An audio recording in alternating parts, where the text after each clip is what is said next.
الحمد لله رب العالمين.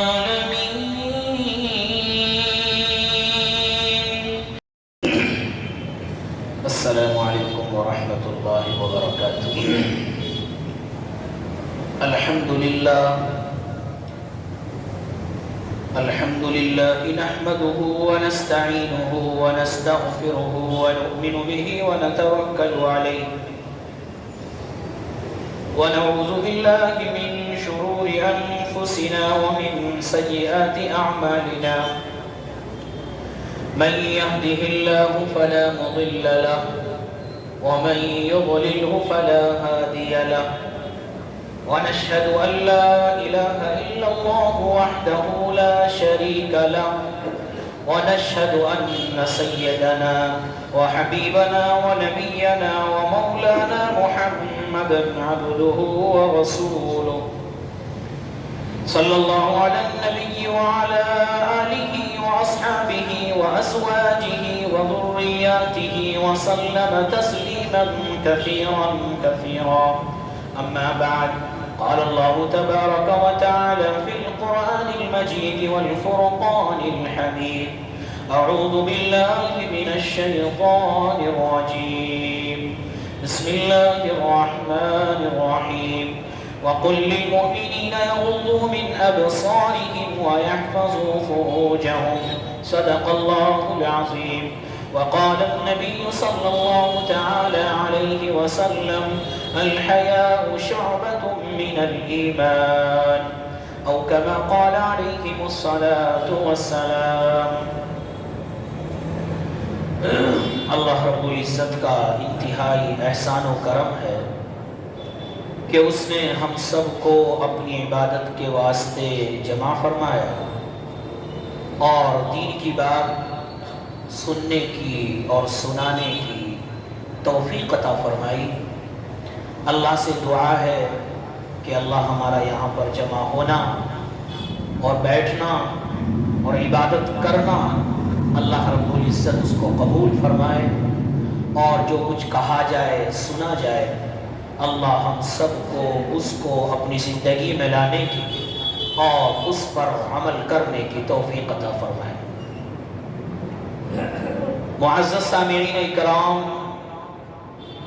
گزشتہ جمعے میں ایک مضمون، ایک عنوان ذکر کیا گیا ہے.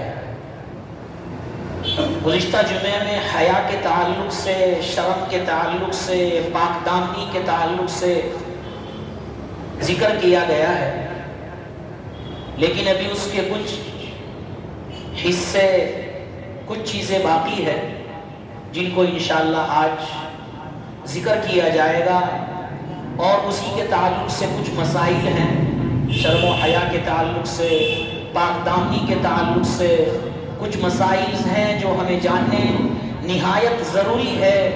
ہر گھر کی کہانی ہے، ہر گھر کا یہ نظام ہے، کیسے ہمیں رہنا ہے، اسی کے تعلق سے آخر میں انشاءاللہ کچھ اس کے تعلق سے مسائل ہیں.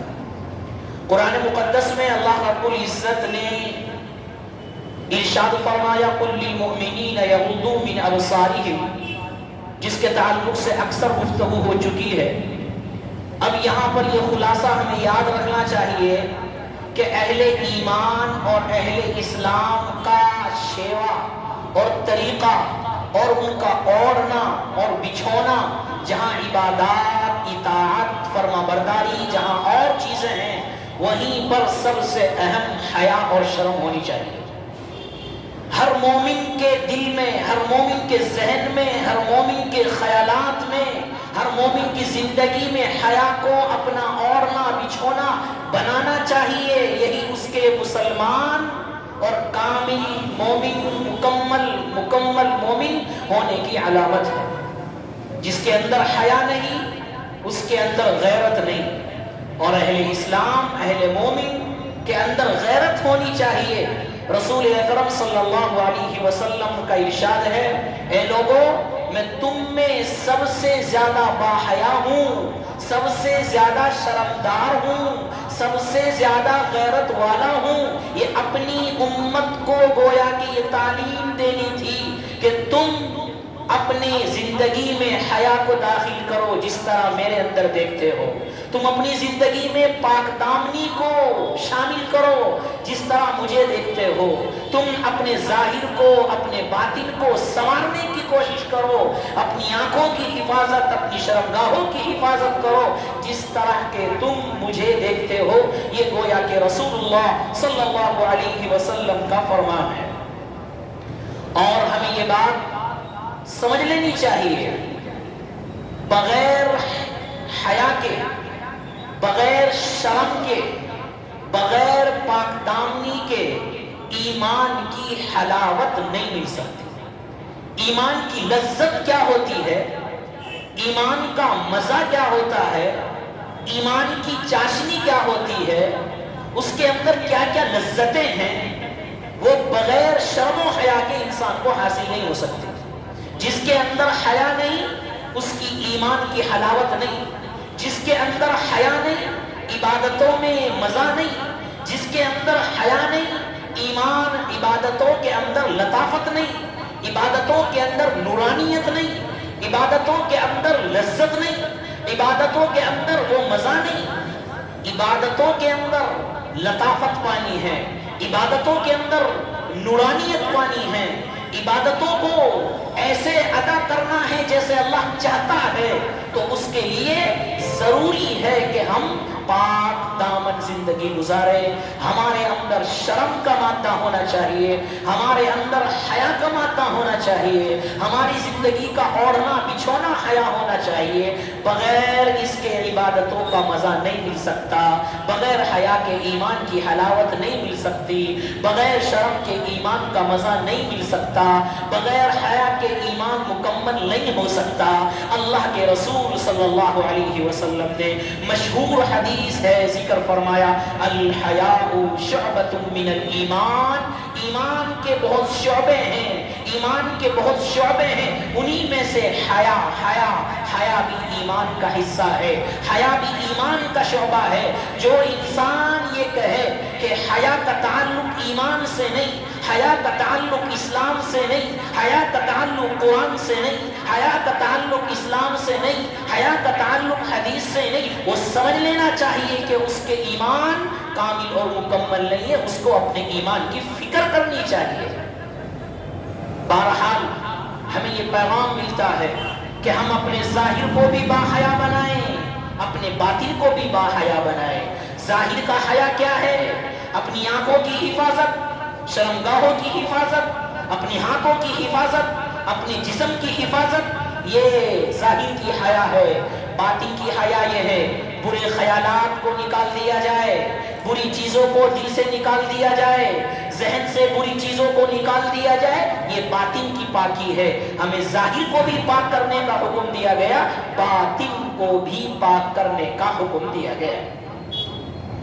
جب انسان پاک دامن ہوتا ہے، جب انسان پاک دامنی کی زندگی گزارتا ہے تو اللہ رب العزت اس سے بڑے خوش ہوتے ہیں. اور اللہ کے رسول صلی اللہ علیہ وسلم نے فرمایا، تم مجھے دو چیزوں کی ضمانت دے دو، زبان کی اور شرمگاہ کی، میں تمہیں جنت کی ضمانت دیتا. آج ہمارا حال یہی ہے کہ ہم اسلام کو ماننے والے تو ہیں، ایمان والے تو اپنے آپ کو، اور ایمان والے ہم ہیں، عبادتیں کرنے والے ہم ہیں، تلاوت قرآن کرنے والے ہم ہیں، ذکر و اذکار کرنے والے ہم ہیں. لیکن ہمارے اندر سے، ہماری اولادوں کے اندر سے، ہمارے خاندان سے، ہمارے گھروں سے شرم و حیا کا جنازہ نکلا ہوا ہے. ہمیں وہ چیز نظر نہیں آتی. وہ بھی اسلام کا حصہ ہے، وہ بھی ایمان کا جز ہے. رسول اللہ صلی اللہ علیہ وسلم نے ایک حدیث میں ارشاد فرمایا، بہت سی عورتیں وہ ہیں، رب قاسیات عاریات مائلات ممیلات، بہت سی عورتیں ایسی ہیں جو کپڑا پہننے کے باوجود ننگی ہیں. کیا مطلب؟ یعنی ان کے جسم پر ظاہری کپڑا تو نظر آ رہا ہے، لیکن جو کپڑا سطر کو چھپانے والا ہے وہ کپڑا نہیں. جو کپڑا سطر کو چھپانے والا ہے وہ کپڑا نہیں. ان کے کپڑے باریک ہے، اس لیے فرمایا ظاہری طور پر وہ جسم کو دکھا رہی ہے، ظاہری طور پر کپڑا ہے، لیکن ان کے وہ کپڑا ہونے کے باوجود وہ ننگی ہے، کپڑا ہونے کے باوجود ان کے سطر دکھ رہے ہیں، کپڑا ہونے کے باوجود ان کا چہرہ، ان کے ہاتھ، ان کے جسم کا نظر آ رہا ہے۔ اور اللہ کے رسول صلی اللہ علیہ وسلم نے فرمایا مائلاتن ممیلاتن، وہ عورتیں مائل ہونے والی ہے لوگوں کی طرف، لوگوں کو اپنی طرف مائل کرنے والی ہے۔ ایسوں کے بارے میں اللہ کے رسول صلی اللہ علیہ وسلم نے فرمایا ایسی عورتوں کا ٹھکانہ جہنم ہے، ایسی عورتوں کا ٹھکانہ جہنم ہے۔ بے پردگی ہونے پر، بے حیا ہونے پر، بے شرم ہونے پر رسول اللہ صلی اللہ علیہ وسلم نے جہنم کا اعلان کر دیا ہے۔ اور ایک حدیث میں اللہ کے رسول صلی اللہ علیہ وسلم نے فرمایا لعن اللہ المستشرین، کہ جو عورتیں مردوں کا لباس اختیار کرتی ہے، مردوں جیسا پہنتی ہے، مردوں جیسی چلتی ہے، اور وہ مرد جو عورت کی کیفیت کو اختیار کرتے ہیں، اللہ کے رسول صلی اللہ علیہ وسلم نے ایسے مردوں پر، ایسی عورتوں پر لعنت فرمائی، لعنت فرمائی ایسی عورتوں پر۔ بلکہ ایک حدیث میں اللہ کے رسول صلی اللہ علیہ وسلم نے فرمایا کہ معراج کی رات میں نے کچھ عورتوں کو دیکھا، میں نے کچھ عورتوں کو دیکھا کہ ان کے دماغ ہانڈی کی طرح ابل رہے ہیں، ہانڈی کی طرح ابل رہے ہیں، جس طرح ہانڈی میں کوئی چیز ہوتی ہے زیادہ پکنے کی وجہ سے وہ ابلتی ہے، اللہ کے رسول صلی اللہ علیہ وسلم نے فرمایا ان کی کھوپڑی، ان کا دماغ ابل رہا ہے۔ پوچھا گیا یا رسول اللہ وہ کون عورتیں ہیں؟ فرمایا کہ وہ عورتیں ہیں جو بے پردہ ہوتی ہیں، جو لوگوں کو اپنی طرف مائل کرتی ہے، جن کے اندر شرم و حیا کا کہیں سے کوئی تعلق نہیں۔ ایسوں کے بارے میں رسول اللہ صلی اللہ علیہ وسلم نے سخت حدیث فرمائی۔ ہمیں اپنی زندگی کے اندر حیا لانی چاہیے۔ جب انسان باحیا ہوتا ہے تو اللہ رب العزت اس کی گواہی خود بھی دلواتے ہیں۔ آپ قرآن اٹھائیے، احادیث اٹھائیے، سورہ مریم پڑھیے، حضرت مریم، حضرت عیسیٰ علیہ السلام کی والدہ محترمہ، اللہ کی طرف سے اعلان ہے، واقعہ لمبا ہے، مختصر یہ کہ بغیر باپ کے حضرت عیسیٰ پیدا ہو رہے ہیں۔ حضرت مریم حیران کہ یا اللہ میں نے کسی کے ساتھ بدکاری نہیں کی، میرا نکاح نہیں ہوا، پھر حمل کیسا، پھر بچہ کیسے ہوگا؟ لیکن اللہ کی قدرت، اللہ نے فرمایا قال کذالک، ہم جو چاہتے ہیں ایسا ہوگا۔ بہرحال حضرت عیسیٰ علیہ السلام پیدا ہو گئے، کانپنے لگی، ڈرنے لگی کہ اب لوگ مجھے کیا کہیں گے، میرے اوپر تہمتیں لگائیں گے، مجھ کو برا بھلا کہا جائے گا، ڈرنے لگی۔ اللہ نے حضرت عیسیٰ علیہ السلام کی زبان سے بچپن میں، اس وقت بچہ بولتا نہیں ہے، اس وقت بولنے کی عمر نہیں ہے، اللہ رب العزت نے قرآن مقدس میں فرمایا عیسیٰ علیہ السلام کو قوت گویائی عطا فرمائی، اور انہوں نے پاک دامنی کی گواہی دی، قال انی عبد اللہ آتانی الکتاب وجعلنی نبیا۔ جب انسان پاک دامن ہوتا ہے اللہ اس کی گواہی خود دلواتا ہے۔ حضرت عائشہ پر تہمت لگی، اللہ نے گواہی دی کہ حضرت عائشہ رضی اللہ عنہا نے کوئی غلط کام نہیں کیا، اللہ نے خود گواہی دی۔ حضرت یوسف پر تہمت لگی، اللہ نے بچے کے ذریعے گواہی دلوائی، جس سے یہ معلوم ہوتا ہے کہ جب انسان پاک دامنی سے کی زندگی گزارتا ہے اللہ کی قدرت بھی جوش میں آتی ہے، اللہ اتنا خوش ہو جاتا ہے کہ قرآن میں ان کا تذکرہ فرماتا ہے، اللہ اتنا خوش ہو جاتا ہے کہ پاک دامنی کی گواہی اللہ قرآن میں دلواتا ہے، اتنا خوش ہوتا ہے اللہ پاک دامنی زندگی سے، اتنا خوش ہوتا ہے حیا والی زندگی سے۔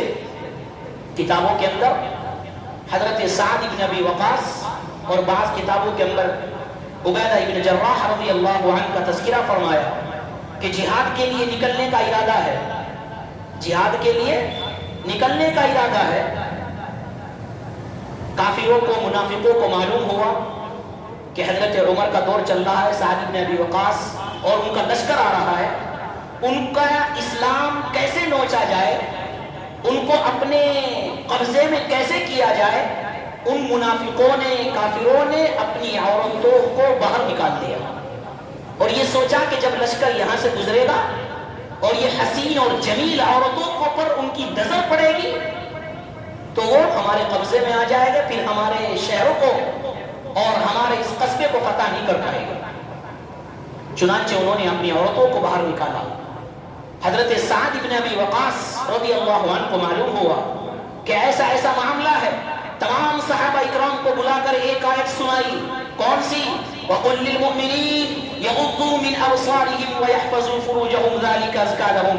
کیا اللہ کی قرآن کی آیت سنائی کہ کہہ دیجئے آپ مومنوں سے اپنی نگاہوں کو نیچی کر لیں، اپنی نگاہوں کو نیچی کر لے، اپنی شرمگاہوں کی حفاظت کر لے۔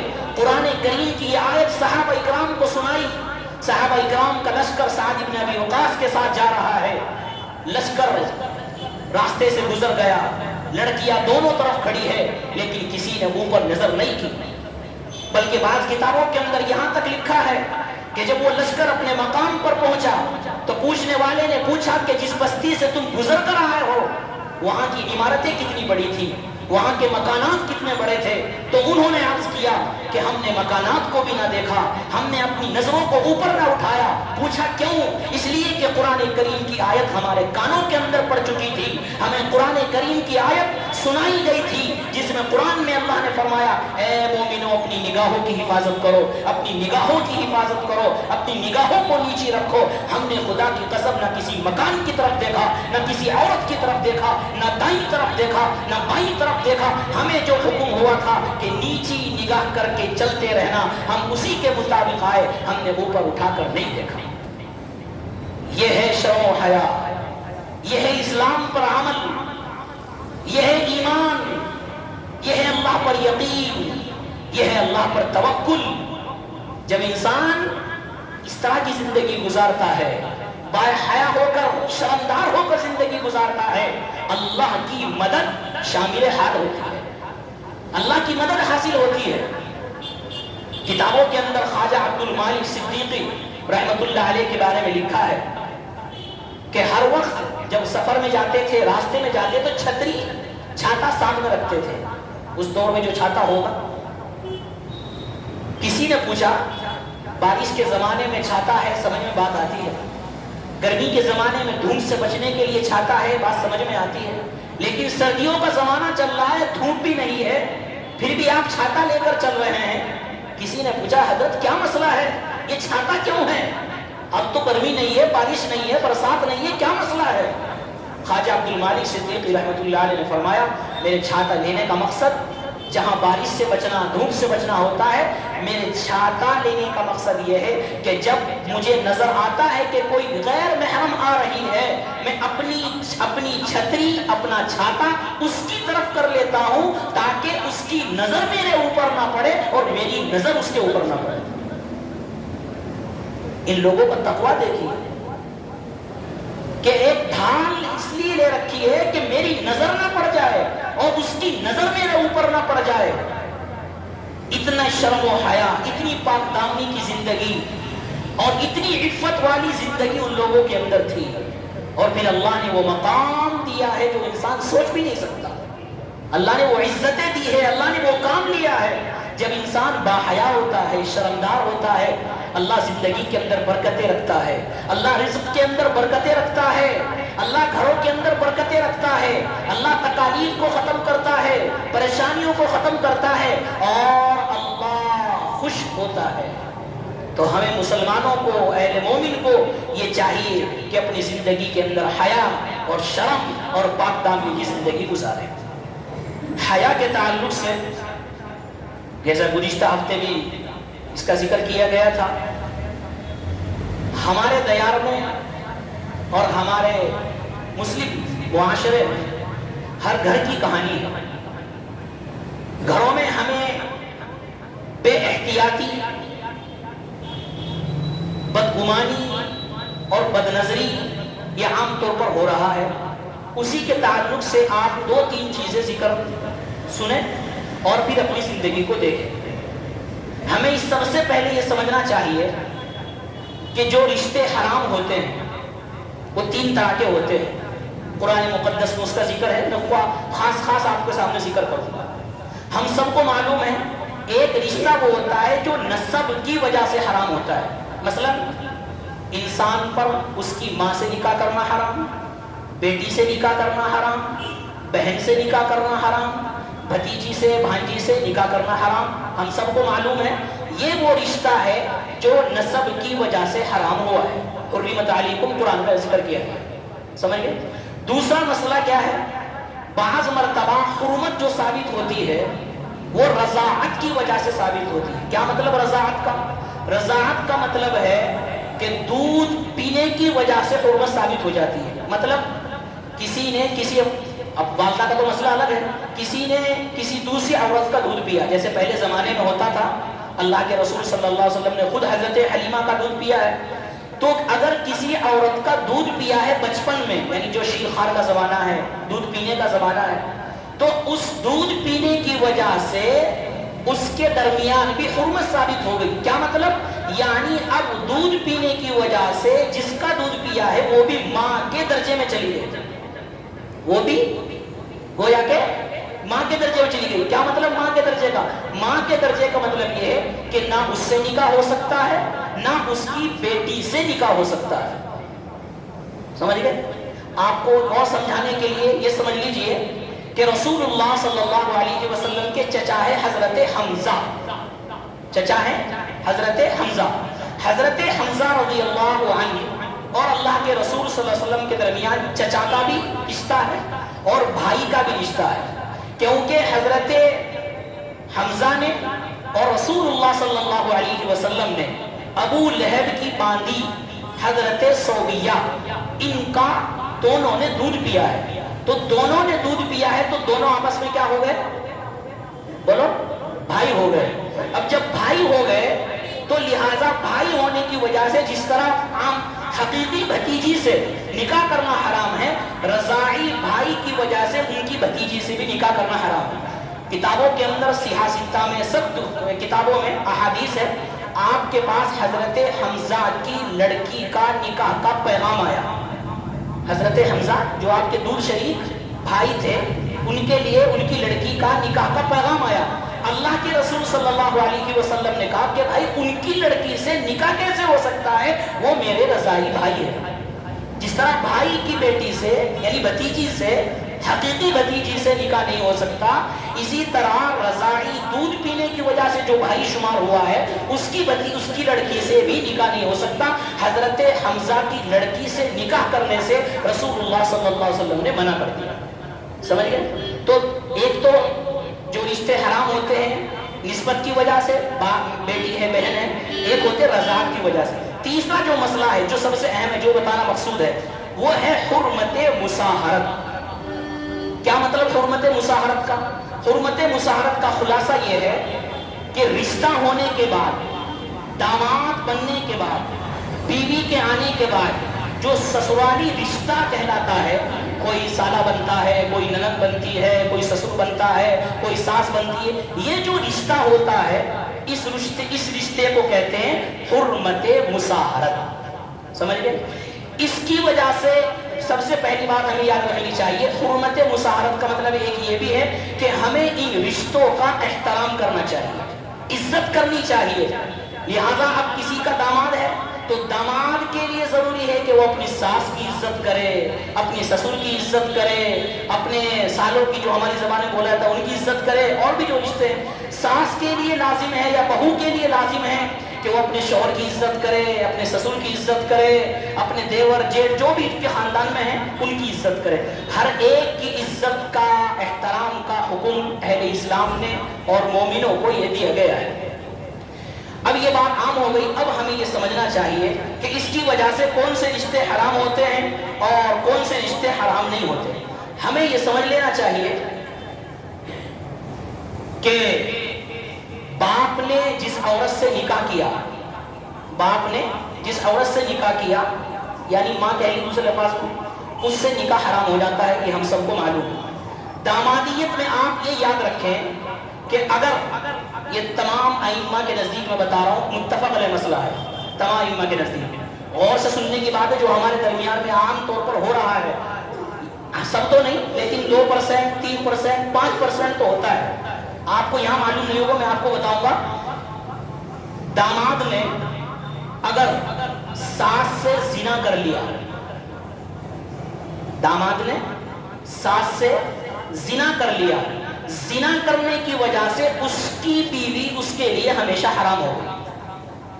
ساس سے تو نکاح کرنا حرام ہے ہمیشہ کے لیے، بیوی رہے یا نہ رہے، انتقال کر جائے چاہے طلاق ہو جائے، جیسے ہی نکاح ہوا مباشرت ہوئی، ساس ماں کے درجے میں آ گئی، اب اس سے کبھی بھی نکاح حلال ہو ہی نہیں سکتا. اب اگر کسی نے بیوی کے رہتے ہوئے ساس سے زنا کر لیا تو زنا کی وجہ سے بیوی اس کے اوپر حرام ہو گئی. سمجھ گئے؟ بیوی اس کے اوپر، اسی کو بولتے ہیں حرمت مصاہرت، یعنی دامادیت کی وجہ سے جو رشتے حرام ہوتے ہیں. داماد بن گیا، اب اس کے لیے لازم تھا کہ وہ اپنی ساس سسر کا احترام کرے، لیکن اس نے ساس کو غلط نظر سے دیکھا، غلط نظر سے چھوا، غلط نظر سے دیکھ کر اس کے ساتھ بدکاری کی، زنا کیا. اس زنا کا نتیجہ یہ ہوا کہ اس کی بیوی اس پر حرام ہو گئی، اور حرام ایسی نہیں کہ وقتی ہے، ہمیشہ کے لیے حرام ہو گئی. اس کو ہماری اردو کی زبان میں، عربی زبان میں، فقہ کی زبان میں بولتے ہیں حرمت ابدیہ، ہمیشہ کے لیے حرام. سمجھ گئے؟ دوسرا مسئلہ، بہو جو ہمارے گھر میں آئی، یہ بہت غور سے سننے کا مسئلہ ہے. بہو جو ہمارے گھر میں آئی، باپ نے اپنی بیٹے کی بیوی یعنی بہو سے زنا کر لیا، تو اس زنا کے نتیجے میں وہ بیوی بیٹے پر حرام ہو گئی. سمجھ گئے؟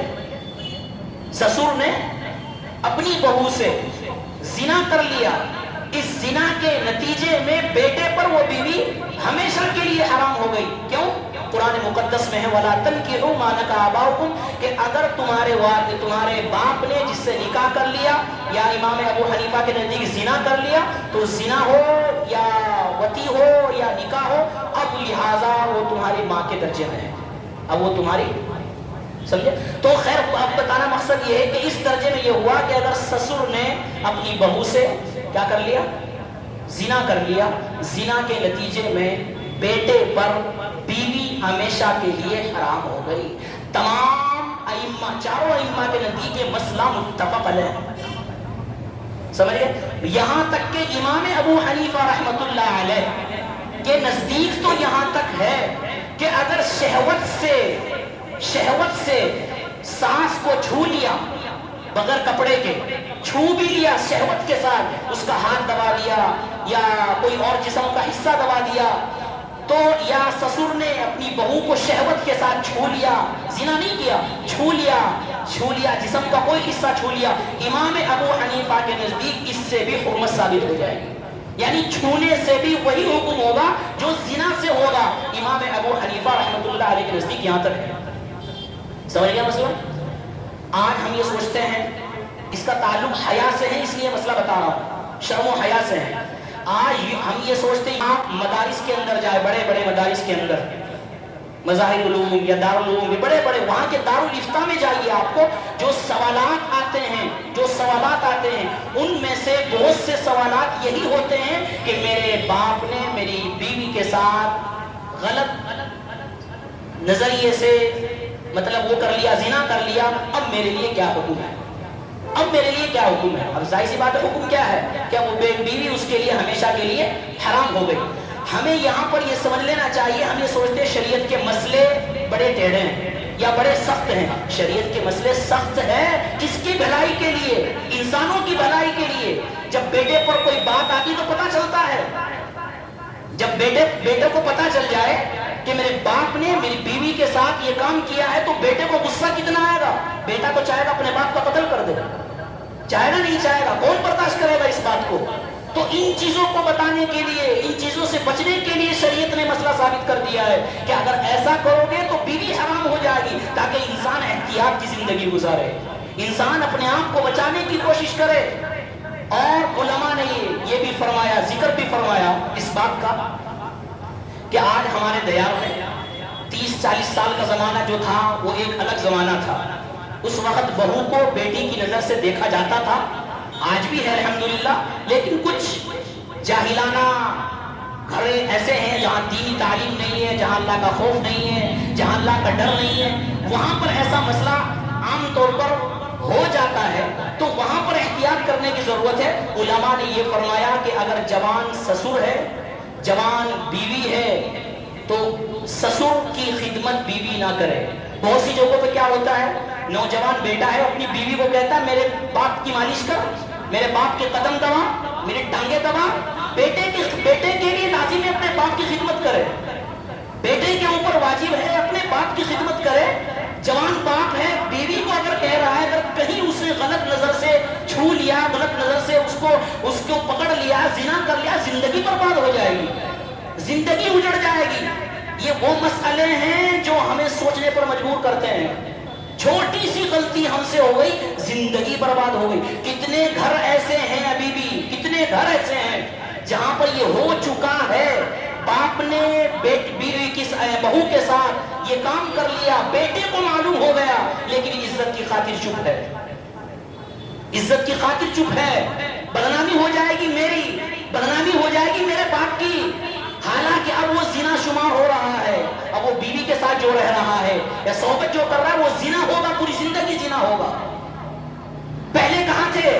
یہ تو بولتے ہیں کہ شریعت کے مسئلے بڑے ٹیڑے ہیں یا بڑے سخت ہیں، سخت نہیں ہیں۔ اگر شریعت نے کوئی مسئلہ سخت بتایا ہے وہ انسانوں کی بھلائی کے لیے ہے، تاکہ انسان ان سے بچنے کی کوشش کرے، انسان ان سے اپنے آپ کو بچانے کی کوشش کرے، بغیر اس کے نہیں ہے۔ دوسری بات ہمیں یہ سمجھ لینی چاہیے، کتابوں کے اندر اور بھی چیزیں ہیں، بلکہ مولانا بیان کر رہے تھے کہیں کا واقعہ ہے، بیٹا سعودی گیا ہوا تھا، بیٹی بہو کو گھر چھوڑ کے چلا گیا، بیوی کو، اب نوجوان سسر تھا، نوجوان بیوی تھی، تو وہ سعودی ہے، وہاں سسر نے کام کر لیا۔ وہ بیوی رو رو کر اپنے گھر تو نہیں بتا سکتی عزت کے خاطر، اس کا عزت کا مسئلہ ہے، اپنے شوہر کو بتاتی ہے، شوہر ماننے سے انکار کر رہا ہے کہ نہیں میرا باپ ایسا نہیں ہو سکتا۔ مولانا نے بتایا کہ پھر مسئلہ یہ ہوا کہ چپکے سے CTC کیمرے لگا دیا گھر کے اندر، باپ کو معلوم نہیں ہوا۔ CTC کیمرہ جب اس کے سامنے آیا، بیٹے نے جب وہ منظر اپنی آنکھوں سے ویڈیو میں دیکھا تو زمین اس کے پیروں سے نکل گئی۔ اب کیا کر سکتا ہے؟ جب اس کو بتایا جا رہا تھا، جب اس کو یہ بات کہی جا رہی تو اس وقت انکار کر رہا تھا۔ اس لیے علماء نے فرمایا آج کے دور میں بہت احتیاط کی ضرورت ہے، بہت احتیاط کی ضرورت ہے، بہت بچنے کی ضرورت ہے۔ فتنوں کا زمانہ ہے، 30 سال 40 سال کا زمانہ کچھ اور تھا، اب اس کی وجہ سے بہت بچنے کی ضرورت ہے۔ شیطان نے جو کام اس وقت نہیں کرا وہ اس نے کرا دیے، یہ سب سے بڑا شیطان۔ ضرورت ہے وہ سب کی ہے، وہ الگ مسئلہ ہے، ضرورت کے لیے ہے، لیکن اس نے جو کام کرا ہے وہ شیطان نے بھی نہیں کرا ہے، یہ اس سے بھی بڑا شیطان ہے۔ آج جو ہمارے سامنے یہ بدکاریاں، یہ واقعات ہو رہے ہیں، کس کی وجہ سے؟ اس کی وجہ سے سسر کو کتنی عزتوں کی نگاہوں سے دیکھا جاتا تھا، ساس کو کتنی عزتوں کی نگاہوں سے دیکھا جاتا تھا، آج ان کے ساتھ بھی یہ معاملہ ہو رہا ہے۔ سب کو تو نہیں، لیکن اگر 2% بھی ہو رہا ہے تو سوچنے کی ضرورت ہے، احتیاط کی ضرورت ہے۔ اس لیے بیٹی یا بیوی جو بھی ہے، بیوی ہے گھر میں، اس کے سامنے احتیاط سے رہنے کی ضرورت ہے۔ خدمت اپنی جگہ ہے، بیمار ہے باپ، بوڑھا ہے، ضعیف ہے، کمزور ہے، خدمت کرو، یہ مسئلہ الگ ہے۔ لیکن اگر نوجوان سسر، نوجوان بیوی ہے، علماء فرماتے ہیں آج کے دور میں احتیاط کی ضرورت ہے۔ کھانا پکانا وہ الگ چیز ہے، لیکن جسم کو چھونا یا مالش کرنا یا پیر دبانا یہ بیوی کا یا اس کا بہو کا آج کے دور میں کام نہیں ہے، یہ بیٹے کا کام ہے، بیٹے کی ذمہ داری ہے، بیٹا خدمت کرے۔ اس لیے ضرورت۔ دوسری بات دیور کے مسئلے میں بھی ہے، اللہ کے رسول صلی اللہ علیہ وسلم نے فرمایا دیور موت ہے، حدیث آپ نے سنی بھی ہوگی، مشہور حدیث ہے، دیور موت ہے۔ بعض مرتبہ دیور بھی غلط کاری کر دیتا ہے، حالانکہ اس کی وجہ سے نکاح پر کوئی اثر نہیں پڑتا، مسئلہ تو یہ ہے، لیکن وہ ایسا ہوتا ہے، اس سے بھی بچنے کی ضرورت ہے کہ اپنے گھروں میں پردوں کا اہتمام کیا جائے، اپنے گھروں میں پردوں کا اہتمام کیا جائے۔ علماء نے تو یہاں تک فرمایا، ایک بیان سنا میں کوئی بات اپنی طرف سے نہیں بولتا ہوں، کتابوں میں دیکھ کر آپ حضرات کے سامنے ذکر کرتا ہوں، ایسے نہیں، یہ مسئلے جو بیان کر رہا ہوں یہ کتاب میں دیکھ کر بیان کر رہا ہوں۔ علماء نے یہاں تک فرمایا ہمارا جو دیار ہے، معاشرہ ہے، کیا کہتا ہے دیور کے اگر کوئی کام ہوتا ہے کہ تمہاری بھابھی یہ چیز منگا رہی ہے، بولتے ہیں نا عام طور پر تمہاری بھابھی یہ چیز منگا رہی ہے، اپنی بھابھی کو یہ چیز لا دو. علماء فرماتے ہیں بھابھی کیوں کہتے ہو؟ بھابھی کہنا جائز ہے، اس کا مسئلہ نہیں، لیکن بھابھی بھابھی کہہ کر تم نے اس کا دماغ خراب کر دیا. تم یہ کیوں نہیں کہتے میری بیوی یہ چیز منگا رہی ہے؟ یہ کیوں نہیں کہتے کہ بچے کی اماں یہ چیز منگا رہی ہے، یہ میری اہلیہ میری بیوی یہ چیز منگا رہی ہے؟ بھابھی کہنا جائز ہے، اس کا مسئلہ نہیں، لیکن لفظ بھابھی کہہ کر آج کے دور میں معاشرہ خراب ہو رہا ہے. بہت احتیاط کی ضرورت ہے. گھروں کے نظام کو چلانے کے لیے اپنے آپ کو سخت کرنے کی ضرورت ہے. جب گھر کا نظام صحیح ہوگا خاندان کا نظام صحیح ہوگا. جب خاندان سدھرے گا معاشرہ سدھرے گا. بغیر گھر کے نظام کے معاشرہ نہیں سدھر سکتا. تو بہت احتیاط کی ضرورت ہے. تو ہمیں چاہیے کہ ہم اپنے گھروں میں اس طرح کے جو ہو رہے ہیں اپنے آپ کو بچانے کی کوشش کرے. اپنی بیٹی، اپنی بیوی، اپنی بہن، ان کے سامنے اس چیزوں کا ذکر کرے، ان کو مسائل بتائیں اور ان کے سامنے کہیں کہ ایسا مسئلہ ہو جاتا ہے. عام طور پر اپنے آپ کو بچانے کی ضرورت ہے. اہل اسلام اہل ایمان کا تقاضا ہے شرم و حیا اپنی زندگی میں لائے. یہی اس کے ایمان کا اور اسلام کا تقاضا ہے. اللہ تعالیٰ عمل کرنے کی توفیق عطا فرمائے.